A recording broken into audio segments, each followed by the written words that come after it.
Hi, and welcome back to The Current. This is Pastor Chris Nafis, and today I'm excited because I got to go on this incredible trip to Northern Ireland that the church folks have heard me talk about. It was an immersion trip into the Troubles in Belfast and training in peacemaking, specifically to become a peace fellow who's doing the work of peacemaking. And on that trip, I got to meet a bunch of amazing people. I'm going to hope to bring a bunch of them on the podcast. But the first one is today. His name is Dave Creel. He's a new friend who is a volunteer for the Guns to Gardens project, which is a movement that's happening all over the country where people are bringing in unwanted firearms, chopping them up, melting them down, carving the wood, and turning them into garden tools and works of art.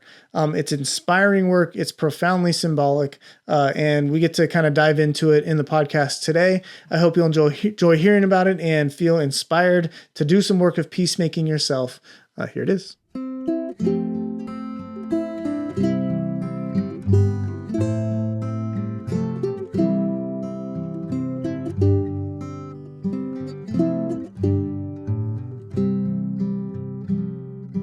Well, hey, Dave, it's really fun to get to spend some time with you in Northern Ireland, and so grateful that you agreed to come and spend some time with us here on the podcast. Thank you so much. Glad to be here. So, Guns to Gardens is your thing, is your project, and I was just saying this before we hit record that like everybody that heard the Guns to Gardens thing on our trip, and I just was mentioning it to Rachel, my wife, everybody's ears perk up. It's like such a cool concept. Could you just like tell us about it a little bit? Like how'd you get involved and what do you do? Yeah, sure. So Guns to Gardens is actually, it's part of a national movement of volunteers that are seeking to promote nonviolence in our country. And we're doing that by taking unwanted firearms and transforming them into things like garden tools and art. Symbols of peace, you could say, from things that take life to things that cultivate life. That's kind of one of our mottos. That's so cool. How did you like stumble into this project specifically? Like, did you start this organization or was this something going on and you jumped in?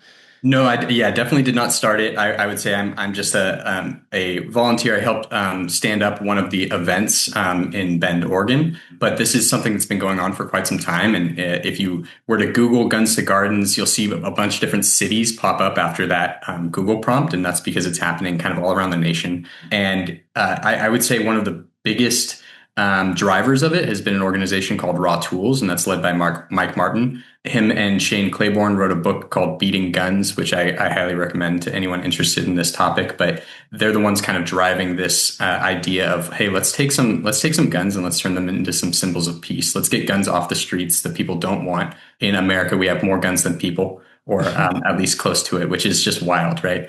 And let's get some of those out of the streets and let's turn them into something creative, channel them into something creative, which is also a cathartic and meaningful process for a lot of people, especially since guns carry so much emotion. There's so many stories behind them, stories of trauma, stories of hurt, and so that there's a lot of reasons for people to kind of see what we're doing and get involved in it. Yeah, for sure. I mean, there's so many layers to it too, because there's like some practical sides of things of just like there are guns out there that nobody wants around, and you're just practically turning guns into something else that's useful. Mm-hmm. And there's like also like the symbolic layer of like how meaningful this is. And then, like you said, the cathartic layer of the stories behind the guns. I mean, first, could you just like, what do you do? Like, where do you get the guns? Mm-hmm. How do you destroy them? Like what, right. Walk us through. Yeah, absolutely. So the way that we did it in Bend, Oregon, through a church called Antioch Church, was that we held an event. It would be similar to a buyback event, except it's not a buyback. What we do is we actually invite people that no longer want to own weapons to come to the church parking lot on a specific day. And they bring their weapons in the trunk of their car, unloaded. We have safety officers that are on site that are trained in firearm handling that will take the guns out of the back of the car, out of the trunk of the car, check them to make sure that they're unloaded, and then they'll pass them over to saw operators who have chop saws, essentially, that are metal chop saws that can be used to cut metal, and they will dismantle them there by cutting through the actual firearm, through the receiver of the gun, which kind of runs behind the trigger to make sure that it's completely dismantled and can't be used. So it's a process of dismantling that's actually follows ATF guidelines. And We then cut the gun into about three different parts, and we pass the weapons, into a bucket. At that point, the gun is no longer owned by the person. They pass it off to us as scrap metal. Since they haven't left the premises, there's no transfer of ownership, which I think is a big reason people will take issue with these events. They think that we're transferring ownership of weapons without going through the proper process. But what we actually do is we invite them to stay there while we chop up the gun. And once it's no longer a usable firearm, it's essentially junk metal. And then they're free to leave. And we take those parts and we turn them into garden tools and art and other fun things. Yeah, man, the legal side, there's so many things you just don't even think about. Like, yeah, because these are like registered gun owners most of the time, probably. I mean, does Mhm. it matter if someone has like an unregistered gun or like a gun they bought illegally or something? Like, what do you do with that? We'll chop up anything you bring to us. That's just kind of our policy. Yeah, as a church, not speaking for the church, I should say, as part of the Guns to Gardens movement, what we're there to do is just to provide a place for you to get rid of guns that you no longer want. And Mm, so any gun that is not wanted, we will dismantle. cool. And we've dismantled everything from a rifle from the 1830s up to an Uzi. And it's we'll take any gun out of the community because we see all guns as potentially unsafe if they're not properly stored and properly cared for. So this isn't to shame anybody that is a gun owner, is a safe gun owner. But there are a lot of guns out there that are unsafely stored. A lot of guns that are sitting around houses. Some are loaded. We've had people bring guns to our events that are loaded because they don't know how to properly unload them. Mm. They were gifted to them. So we're there to check those weapons properly and then disarm them. I mean, it is. So we found in the first place we rented in San Diego, we were helping kind of clean up this house for this guy that had lived there. His mom or his aunt had lived there for tons of years. I don't know. She was like 96 or something. But we were cleaning out the closet where I think he was getting the carpet replaced. And underneath this like loose carpet, there was like a little gun. It was like this tiny little handgun. Yeah. And we're just like, what do we do? What do we do with it? Like Yeah. we didn't know what to do with it. We ended up giving it to the landlord and letting him deal with Mm. it. But you can see situations where people would like just come into ownership of a gun that they don't want, or feel like they're all of a sudden things are unsafe, or they realize that they don't want this to be a part of their life. But then what do you do with the gun? So you guys are helping solve like a real life problem, right? It is. And, something that actually surfaced for us after the first event we did was that service, that kind of solving a problem for the community that isn't, it's not easy to get rid of a gun, Mhm. right? Like you were just saying, one woman came to our event whose late husband had left her with five guns after he passed, and she didn't want them. She didn't know how to use them or safely store them. So she brought five weapons to our event, and all five of them were loaded. Mm. And so we saw that as a service to unload them and to dismantle them there. And I think that we prevented a possible tragedy from occurring in her home, Yeah, whether that be with grandchildren running around or just someone who sees a gun and thinks it's unloaded and plays around with it. Adults can make those mistakes too. yeah, So we were very happy to get those out of her home for her. yeah. So this is a question maybe out of ignorance or something, because I'm not like a gun person, but like, what are guns made of? Like, what kind of metal is it, and what do you have to do? Because you like melt down the metal parts and make actual tools out of them. Yeah, You know and what I I mean? know Like, what kind of you're metal is it? recording the video. Here's Oh, a cool. here's an Yeah, example of a firearm turned into a garden tool here. yeah. But yeah, they're all different sorts of metal, and steel and wood, depending on the manufacturer. And some guns have a lot of plastic included in them too, Mm. especially cheaper ones.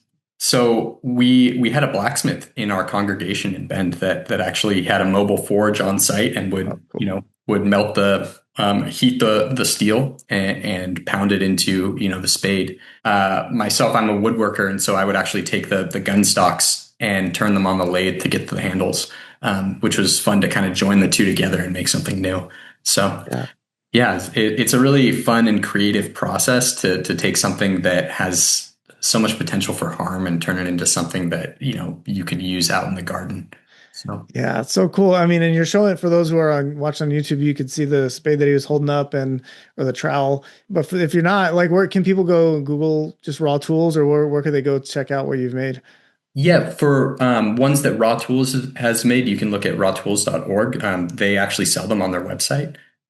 For local churches that are involved in this, oftentimes they'll sell them locally or at craft fairs and things of that nature, or conferences, nonviolence conferences.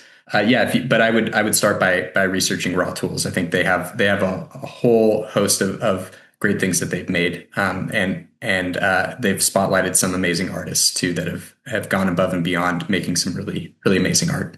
Have you used the tools? Like, are they legit? You know what I mean? How do they compare to like a professionally made shovel or whatever?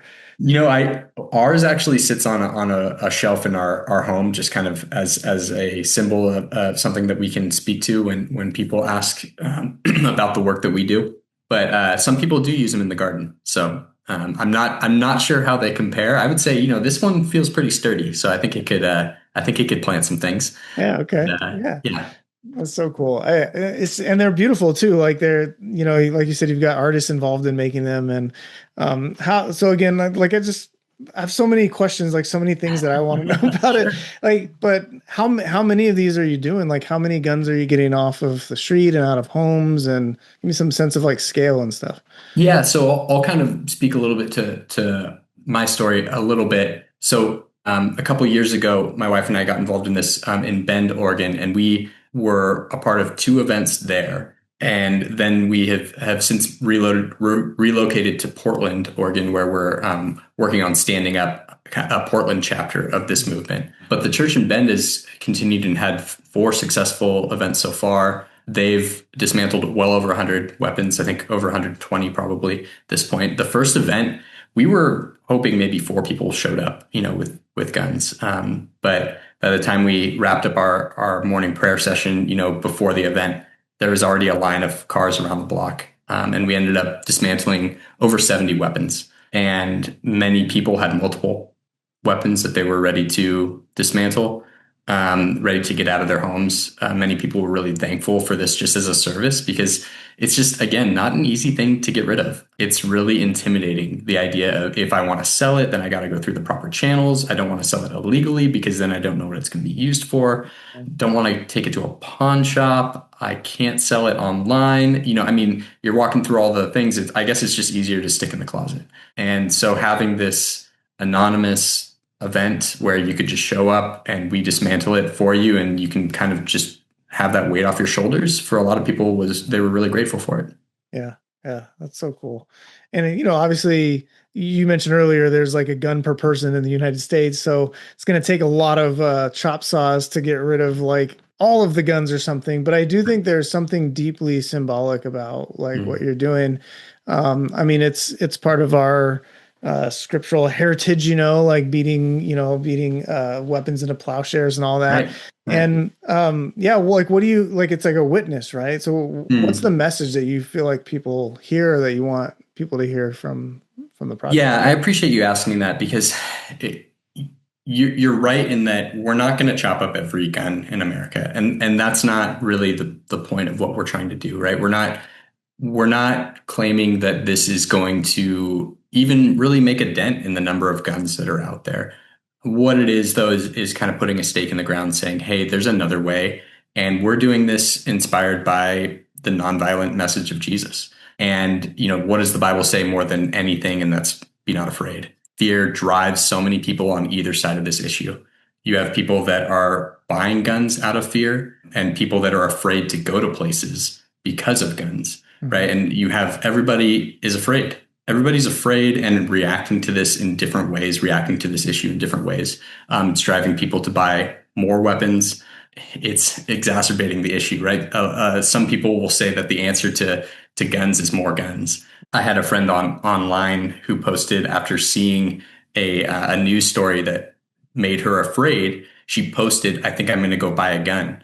Mhm. As a way to protect her family. And I tried to reason with her with stats, right? Because there's so many stats that say why you shouldn't do that, why you shouldn't bring a gun into your home. You're more likely to introduce an accident into your home than to actually defend yourself from a harmful invader. But it's when fear is driving people, how do you speak to that? And I think that we speak to that through the gospel message, through the message of the Bible of being not afraid, of speaking to them about Jesus and his message of nonviolence as well.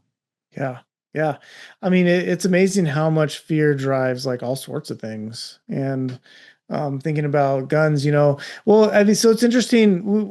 We talked a little bit on the trip about this, but do you find that it's people own guns for different reasons, like in different places? So you kind of move from like a rural place to an urban place, and I feel like Mm. we talked a little bit about just kind of the difference in sort of guns in those different locations. Do you find that like fear is a driver in different ways in different places, or I don't know? What do you think about that? Yeah, absolutely. I think where we were in Bend, there's a lot of self-preservation mindset. Especially people that are maybe on larger pieces of land, kind of rancher culture that want to make sure that they're protecting their families, protecting their space. But moving into a more urban environment, we have a houseless crisis here in Portland, and there's actually a rise, or maybe I shouldn't say a rise, but there is a lot of the gun violence we see in the city is actually amongst the unhoused population. Hmm. And you can think about if you're living on the street and you're trying to keep yourself safe amidst all the dangers that surround you. Finding a gun or being given a gun seems like an easy way to protect yourself in that situation when it really could just drive you into more harm and put yourself into a more dangerous situation. So there's lots of context here in Oregon. We also experience a lot of suicide by gun. So and that's prevalent across the U.S. as well. So that's a major issue wrapped up in the gun violence epidemic as well. Yeah. I mean, it's interesting. Like my wife and I lived out on a ranch out in Hamul, which for non-San Diego people, that's like out in East County. It's, 30, 40 miles east of the city. And we were like 2 miles down a dirt road on this Mm. 45-acre ranch. We're the only ones, and you kind of realize like, no one's going to make it here to help if I need help. And I think Mm. like urban people don't really think about that reality for people that live kind of out in the sticks a little bit. Mm. But like, so you can see how fear drives. And then I feel like in the urban Mm. context, like we're kind of all on top of each other. And then I Mm. mean, you fear people, right? Like there's people everywhere. But I think like it's helpful to kind of get some of those stats to realize like, okay, I feel like I'm protecting myself with this thing, but Mm. the odds are I'm actually putting myself in some danger because I'm putting something very dangerous like right around me. Right. Yeah. I mean, guns are the leading cause of death for children and teens in America, which is, I mean, if you just sit with that for a minute, like Yeah. that's just terrifying, right? I'm a parent. I know you're a parent as well. Like that's the reality of our nation. And when you think about a gun, right, just its presence increases the likelihood that it will be used. Hmm. If a gun is not there, it can't be used. So if a gun is in the home and a situation arises where you are afraid, then you have the opportunity to go get that weapon and use it. If you don't have a gun, then you can't go get it. You can't use it. And, the majority of the time, that gun isn't actually necessary. I would say more than the majority of the amount of time. The stats are pretty staggering, I think, of the likelihood that you would actually need a weapon. And if you're safely storing that gun, the chances of you logically being able to go get it and use it in the time that you would need they don't really make sense, which then drives people to keep them unsafely stored in the event of an outcome which is unlikely, which again opens up lots of possibility for accidents and harm to take place. So, Yeah. Yeah. And you don't even think about, I mean, I feel like we talk about guns and you think about people who are victims of gun violence, but the other side is also pretty awful. Like if you think about, you feel like someone's breaking into your house, you grab your gun, you bring it out there, even if you don't fire it, like that's a traumatizing experience for everyone involved. Let's say you actually do shoot somebody. I mean, that's like a horrible thing also, you got to right. live with that the rest of your life. Yeah, I don't think enough people really take that to its natural conclusion, right? So someone breaks into your home and then you kill them. Right. And you have to then live with the fact that you killed that person. And if they're breaking into your home, are they really breaking into your home to actually harm you? And the likelihood of that. I mean, that does happen. I'm not going to pretend that it doesn't happen or hasn't happened before. But the majority of situations where people are breaking into homes are not to murder people, right? It's theft, or you look at some of the other reasons people might break in. Are those capital crimes? Are those worthy of death? Are those worthy of death without due process? Are you going to play judge and jury in the moment and actually end their life over this thing? It's pretty weighty to think about Hmm. putting yourself in that scenario. And I totally understand the mindset of wanting to protect your family, but I also think not enough people are really kind of taking that to its end and thinking, well, I will kill someone, and live with that. I'll be ready to kill someone. That's just it's a pretty wild notion to me, but Right. maybe not to 'Cause others. yeah, I mean, whether you face like a legal consequence or not, like whether you get convicted of murder or something, or you get, there's all these stand your ground laws and stuff, like Mm, that's kind of one side of it. Like you might actually go to prison if you shoot somebody, but even if you don't, like there's just the weight of it. And yeah, I mean, gun violence is just awful, it's just awful in every way. How's the response been? Like, do you feel like people have responded well? Have you got any pushback or, you know? Yeah, at our events in Bend, we did receive quite a bit of pushback. But I would say we received a lot of gratitude from people that participated in the event, and we received a lot of pushback for people that felt like this was threatening in some way their freedom, threatening in some way gun ownership, or was doing something completely unnecessary. They didn't like that a church was involved in it. Um, That's interesting. What do they say? Why didn't they like a church being involved in it? They felt like it was out of place, as if like the government was somehow, as if the church was reaching into political territory, Hmm. which I don't necessarily fault that line of thinking, because gun violence has been politicized, right?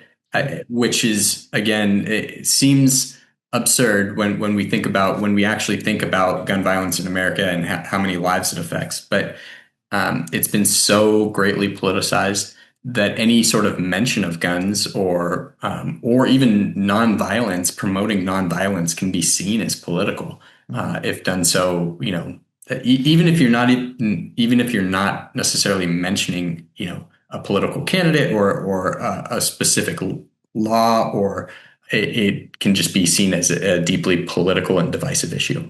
Yeah. I mean, to be fair, like it is a political issue, right? Like it is political. And I think whether it's like something that only one party should be concerned with is a whole nother issue, because it, Mm, it is a political issue that should cross those like party lines, you would think, but it does, everything is so polarized now that it yeah. seems like it doesn't.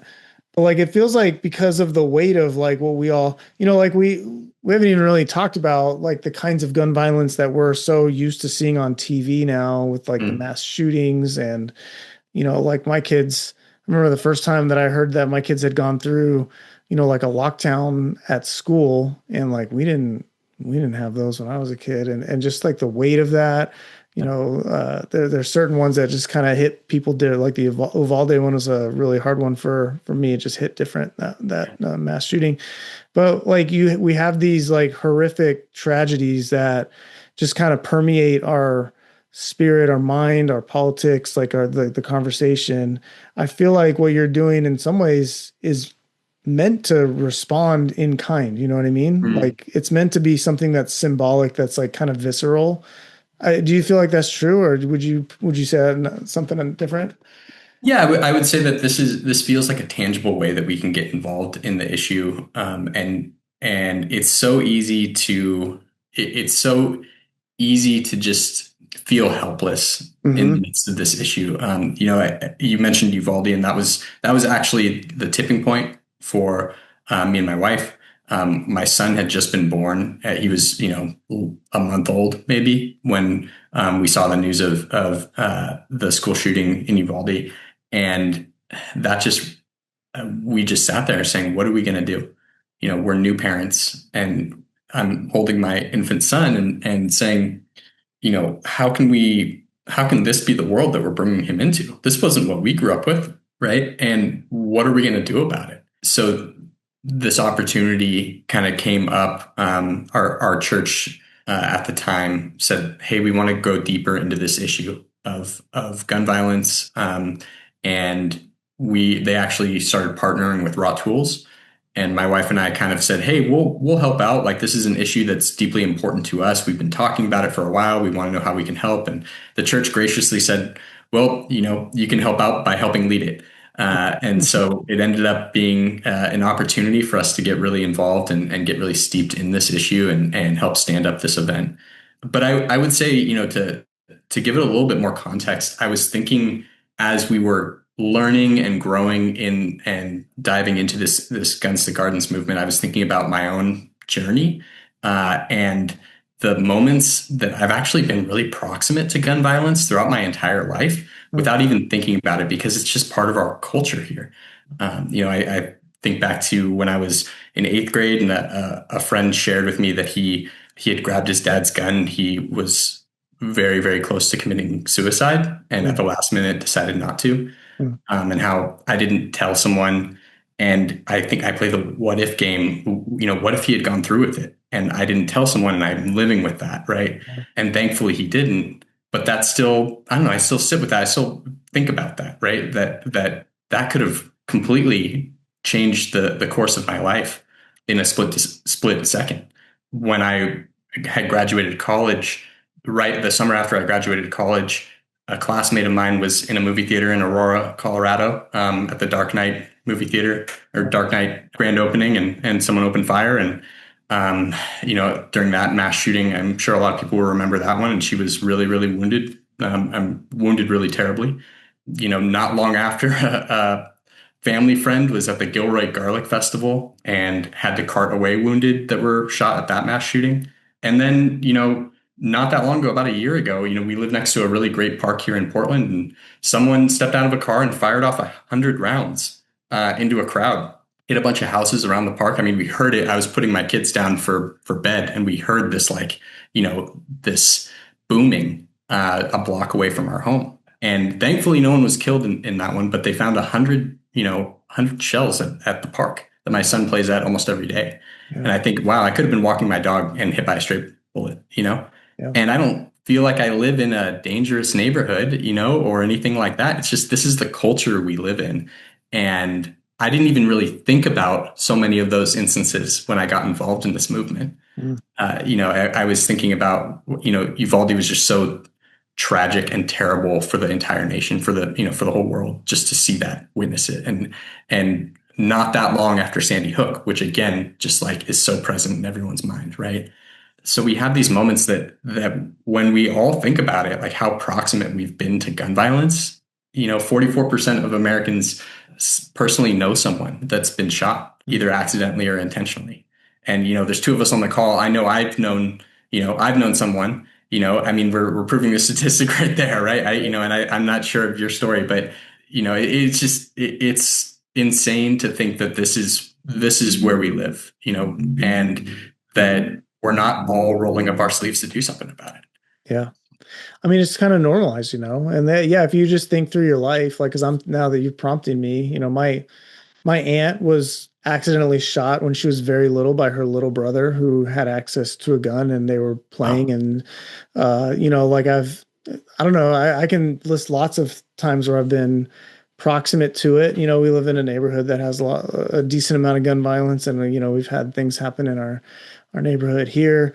The FBI woke up one morning hearing a big thump, thinking that one of my kids fell out of off a bunk bed or something like that. And I went wandering around the house. It was like dusk, or it was like not dusk. It was like daybreak, basically, like just before the sun was going to come up, and saw some things going on the street outside. And the neighbor, cat a corner from us, the FBI had broken down their door, and it turned out they were running guns and drugs out of that place. So they were doing a morning raid of, that's like across the street. And I had had a run-in with one of the people that was living there like 2 weeks prior over a dog thing. And I don't know, you just, you can probably go through your life and find lots of Yeah. times when you were pretty close to something bad happening. And Right. And do we need to all wait until we're all direct victims of it right, to right. do something about it? And yeah, it's wild, just hearing your stories as well, and hearing how many times you've been proximate to it. And I'm sure,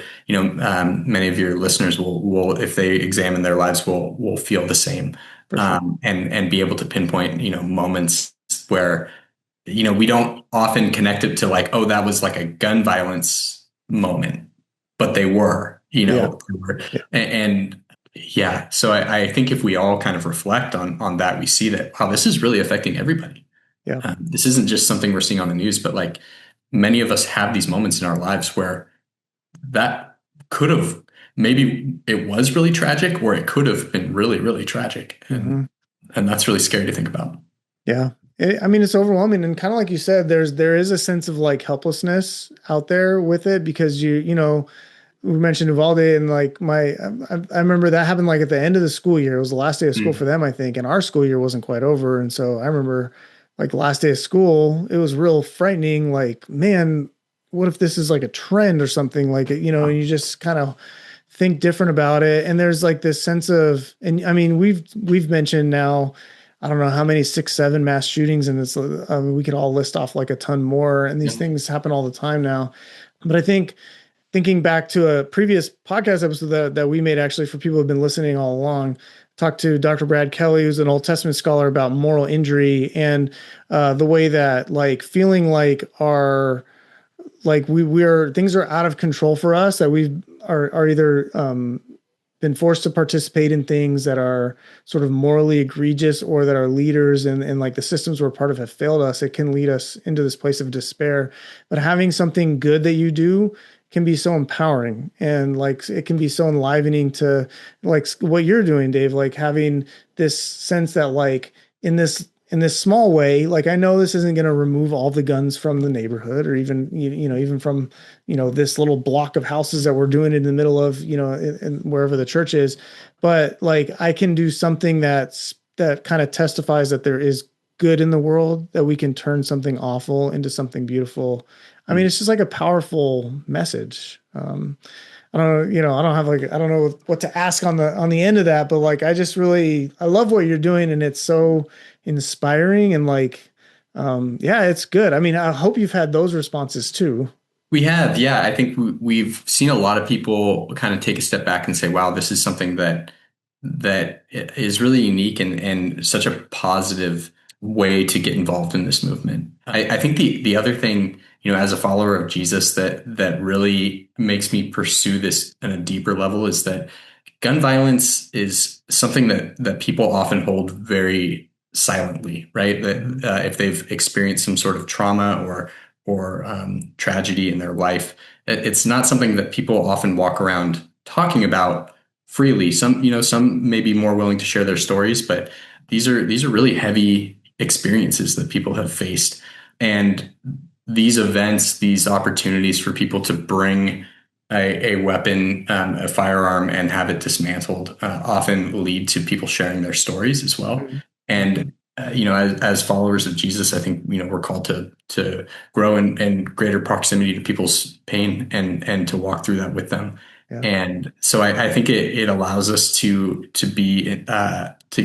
go deeper in some of those stories, to allow healing to take place, allow people to share what they've been through, and help them move forward. So this is just a small piece of that. There's lots of people doing good work to bring about healing, but this is just another way for us to get involved, and yeah, allow people to experience some sort of healing or hope. Yeah, for sure. I mean, you can see that kind of the cascading effect of an event like this. For every gun that gets taken out, there's all these kind of downriver effects of like the story. I mean, even the story of like that person gets to tell their community, like, this is what I did. I went and brought my gun to this place, and now someone's using it as a pitchfork or whatever, Mhm. you can see how like the goodness of it just kind of spreads beyond like the event itself. Uh, Yeah, absolutely. I think that there's a lot of a lot of possibility for just great dialogue too, that this brings up. yeah. Is it hard to host these things? Like how do you go about like getting something like that started if there's someone listening and they're like, I want to start this where I am. Like how does that work? Yeah, I think the most important thing, you need is an excitement for it, is an enthusiasm for it, because the logistics are all things that can be worked out. You need a space to host it. You need some volunteers that are willing to roll up their sleeves and get involved. But all of those things can be pretty readily found. You just need someone to lead the event. So I'm happy to work with anybody that wants to stand this up in their own context. And there's like a little bit of equipment, a little bit of funding that's needed to make an event happen, but it's all fairly reasonable, I think, to standing up an event like this. It just kind of takes a little bit of a leap of faith, knowing that you're going to go somewhere where people are going to be willingly bringing a whole bunch of guns. And so there's a little bit of that. But knowing that people are bringing them because they no longer want them, I think makes it worth it. And it's just a way for us to step into this issue and yeah, just say I'm gonna choose to be not afraid, Yeah. and live into that. Yeah, that's beautiful. How many tools do you make per gun? Just curious. You can make a couple, depending on the type of weapon, but the type of firearm. Usually, like a rifle stock, I can cut into a couple handles, and then depending on the barrel size, if it's a rifle, you can make probably a couple spades out of it. Yeah. Yeah, there's a lot of like kind of extra scrap metal and parts and things that can't necessarily be made into a garden tool like the one I showed, but that's where artists come in and metal workers, and they can make jewelry. They can make. I've seen people make kids' toys. I've seen, and this is where if you go onto rawtools.org, you can see some of the amazing things that people have been making around the country that are volunteers in this movement. So it's really exciting to see people get creative and to see people's imaginations get sparked. So. Yeah, super cool. Sorry, that question was kind of out of left field, but I was like, I was going to ask that earlier and I Yeah. forgot to ask. Um, Yeah. cool. Well, I mean, like I said, I love what you're doing. Deeply appreciative of it. Like the witness of it is so cool. And I'm really thankful you've been able to, share a little bit, at least with our folks. I mean, any other things that you want to tell us about, like what this means to you or what it means to the community that you've been a part of? I think at the end of the day, we live in a society where gun violence is a major issue, and it's probably going to be a major issue for some time. And this is the world that our kids are growing up in. And when my kids are older and they say, what were you doing about that? I'll have an answer to that. Yeah. And I think that applies to a lot of different issues, right? Like not everyone can be involved in every issue, but I think for me, this is one that I deeply care about. And I think it's an example, I think, to my children of trying to make their world a better place, and trying to lead from a place of faith, and knowing that we can't solve every problem, but we can take a stand for what we think is injustice. And this is just my way of trying to live into that. Yeah. Well, it's awesome. You're doing good work. Keep it up. And yeah, man, blessings to you. Thank you so much for coming on. And for people listening, check him out. He's got Instagram, Dave Creel. What is it, Dave? They can see what I'm doing at Creel Creative on Instagram. I also just recommend everybody to follow Raw Tools, since they're just doing incredible work as an organization. And if you just search Guns to Gardens on Instagram or online, you'll see how this movement plays out across the country, with lots of amazing volunteers and churches that are jumping in, getting involved. Yeah, and I checked out Creel Creative before we did this, and there's some really cool, just really beautiful images of your workshop and some of the tools you've made, and then you can click in certain spots and see stories of some of the events and see some of the actual forging of the tools from the guns, and lots of cool stuff to check out. Yeah, thank you so much, Dave. And if you're listening to this, go give him a follow and give us a follow, like subscribe or whatever, and give us some feedback. Make a comment. Let us know how you're hearing these episodes. One of the things that our church has been talking about is wanting to have a little more. We put these out so people who are have trouble getting in for a midweek engagement can kind of have a discipleship tool, but we want to see these be more interactive. So have a conversation with somebody about what you heard and tell them what you love, tell them what you hated, and just have a conversation with somebody, especially another disciple of Jesus, about some of the things you're hearing on here. All right. Well, we're going to call it for today. Thank you so much, Dave, and blessings to you. Thanks for having me.